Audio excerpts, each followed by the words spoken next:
All right, looking ahead to the huge weekend in college football, CFP implications abound. We're only coming up on a week to the very first CFP rankings. It'll be put Iowa on there a week from Tuesday.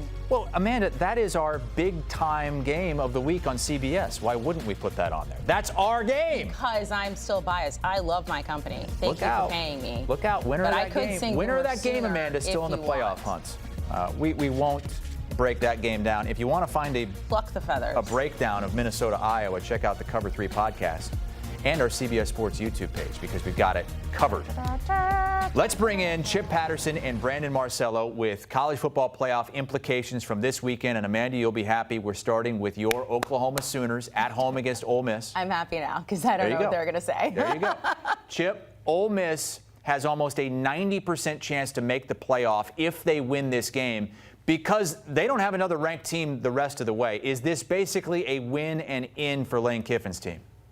Chris, I think so, because for the Rebels, you mentioned it right there. The reason why the percentages are stacked like that is you've got 3 home games left, one of them against the Citadel. Then you get an off week. Then you finish the year in the Egg Bowl. And while the Egg Bowl is pretty dicey, I'm going to say that if Ole Miss wins this game, which is a very, very tough task going in as an underdog, taking on a difficult defense for Oklahoma, but if they do, we're talking 10-2 at worst. And one of the things that I am going to believe until I'm proven otherwise, a 10-2 team from the Southeastern Conference is going to make the college football playoff. So if Ole Miss can, again, as an underdog on the road against a good team, if they pull out a win, then yeah, I think they are 10-2 or 11-1, possibly in the mix for the SEC title, depending on the tiebreakers. So yeah, it is, to me, as much as it can be in late October, a win and you're in type spot for the Rebels. It's like the exact opposite for Oklahoma the rest of the way, Brandon, because this is the first of 5 straight top 20 opponents to finish the season for the Sooners.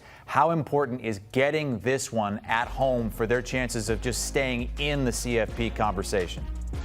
Yeah, OU's got to win their home games. It's as simple as that. And you've got quite a few opportunities here with Ole Miss coming here to Norman. And, of course, you end the season with Missouri and LSU, so you can really end the season on a tear there. But you need to steal one on the road, Tennessee or Alabama. I think Tennessee obviously is the best opportunity for them, considering the great matchups that OU's defensive line would have against that Tennessee offensive line. But back to this week, this is a must-win against Ole Miss. I like some of the matchups here for OU, especially defensively against Ole Miss offense. Also, you have to consider that Ole Miss's number 2 receiver is questionable entering this game. But the big thing that holds me back about OU in this week is that John Mateer just hasn't been the same since coming back from that hand surgery. His production is practically dropped in half since coming back. He's got to have a big game. He needs to carry this offense throughout every single quarter. He's the reason why they won some of those games earlier in the season that were big, against Auburn and also against Michigan at home, in some battles that were within about a possession or so throughout. But whenever they needed a big play, he put the team on his back, either through his legs or hitting big passes down the field. That's been missing for them for the last several weeks, that explosiveness. We got to see the old John Mateer, the pre-surgery John Mateer, get back into the fray this week. Yeah, it's his willingness to run that's really fallen off the table. No rushing touchdowns since that injury. Yes, Amanda? I don't like the line. I think it's good as stinky. I would lay. It's a lot of money. points. I would Ole Miss to at least cover. Yeah, plus 5.5 Ole Miss is the super lock of the century from Amanda Gary. You like that too, Chip? Or the under. Oh, under. Yes. Okay. Let's move on to the only remaining unbeaten in the SEC. It's Texas A&M, but they haven't faced a ranked SEC team yet. Of course, they have that big win over Notre Dame. But Brandon, how much could a loss this week hurt them with road games at Missouri and at Texas still to come, and obviously going on the road to LSU at night? I like the rest of their matchups after this game. I think this is the one game that they could trip up on. Remember, the SEC, you get a 2-loss team into the playoff practically every year. That's not going to be a problem. I really like the way the schedule actually sets up for them. I think they could go into Baton Rouge and lose. In fact, I've been teetering on picking that this week because I think the matchups face off very well for them against Missouri and, of course, as you mentioned, against Texas in the season finale there. The schedule still sets up well for them. I also will say this. I think this is going to be the year we see the SEC get a 3-loss team in, because the Big Ten is probably only going to get 3 teams in. There's some weakness across the levels there in the Big 12 and the ACC right now. I don't think A&M with a 3-loss resume, though, would potentially get in. It depends on what those wins and losses would be. But A&M has more breathing room here. They could pick up a couple more losses and still get into the playoff. And this is the most dangerous one. If they end up winning this one at LSU, we got to start talking about them being undefeated in the regular season. And LSU, on the other hand, Chip, they feel kind of dead in the water with Brian Kelly. But it's Death Valley, it's at night, and a win here ups their chances to get to the CFP, according to Sportsline, to 1-3, 33%. Would you buy back in on LSU with a win? No, I would not buy back in based on this game alone. I agree with Las Vegas. I think this is a coin flip type game. I could see LSU winning this game, particularly considering the conditions, the kickoff time, and the backs against the wall nature. But just because you can circle the wagons with your back against the wall and go throw a haymaker at home does not mean I'm going to trust you to be able to continue that form when you have to go on the road against quality competition. And for LSU, after this game in the cozy confines of Baton Rouge, you still are going to have to go on the road and play Alabama, who for my money is the best team in the SEC. You're still going to have to go on the road and play Oklahoma, a team that is going to drag you into the mud. And guess what? They might have the better quarterback in that situation.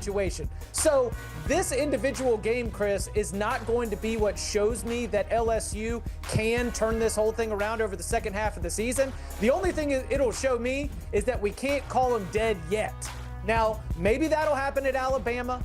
Maybe that'll happen a little bit later in the season. But a win here only cools down the warmth under the seat of Mr. Brian Kelly and maybe makes LSU fans feel a little bit better, but it's not going to be enough for me to buy in on the big picture the rest of the way. He just has not fared well against ranked SEC teams, 0-4 straight up and against the spread in the last 4 conference games against ranked teams is LSU. All right.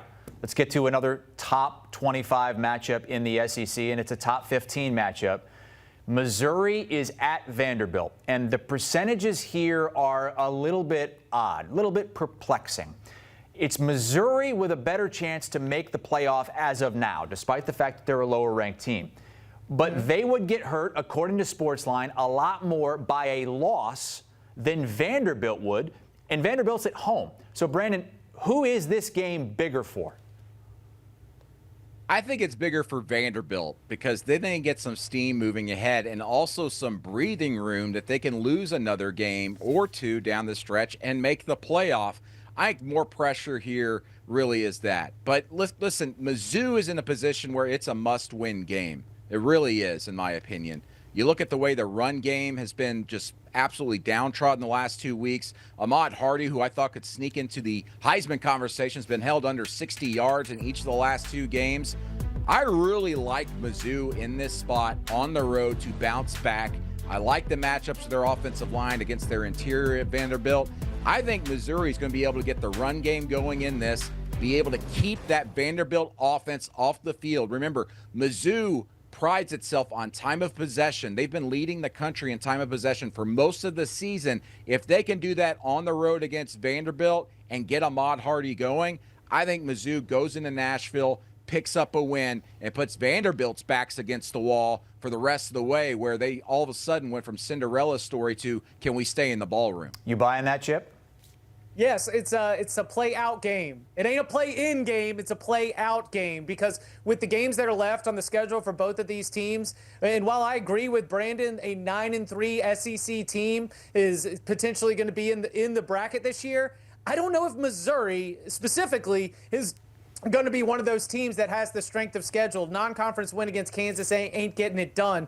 Maybe that is Oklahoma, that has that. Maybe it is in Alabama, but it's not going to be Missouri, in my opinion. So to be able to continue to have a seat at the table when it comes to being a college football playoff contender from the SEC, the winner of Missouri-Vanderbilt gets to keep their ticket for another round. I think that the loser is going to find themselves on your playoff starts now.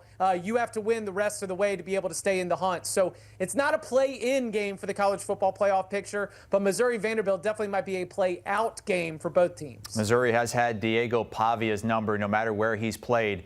It's the only team that Pavia has played multiple times and has never beaten. Let's move now to the group of 5 and that automatic G5 spot, which could be decided on Saturday. South Florida is the highest ranked G5 team right now. They're number 18 in the country. They take on a Memphis team that just lost its first game. Chip, how much would a Memphis win not only hurt the Americans' chances of getting a playoff team, but maybe boost the Mountain West and the Sun Belt?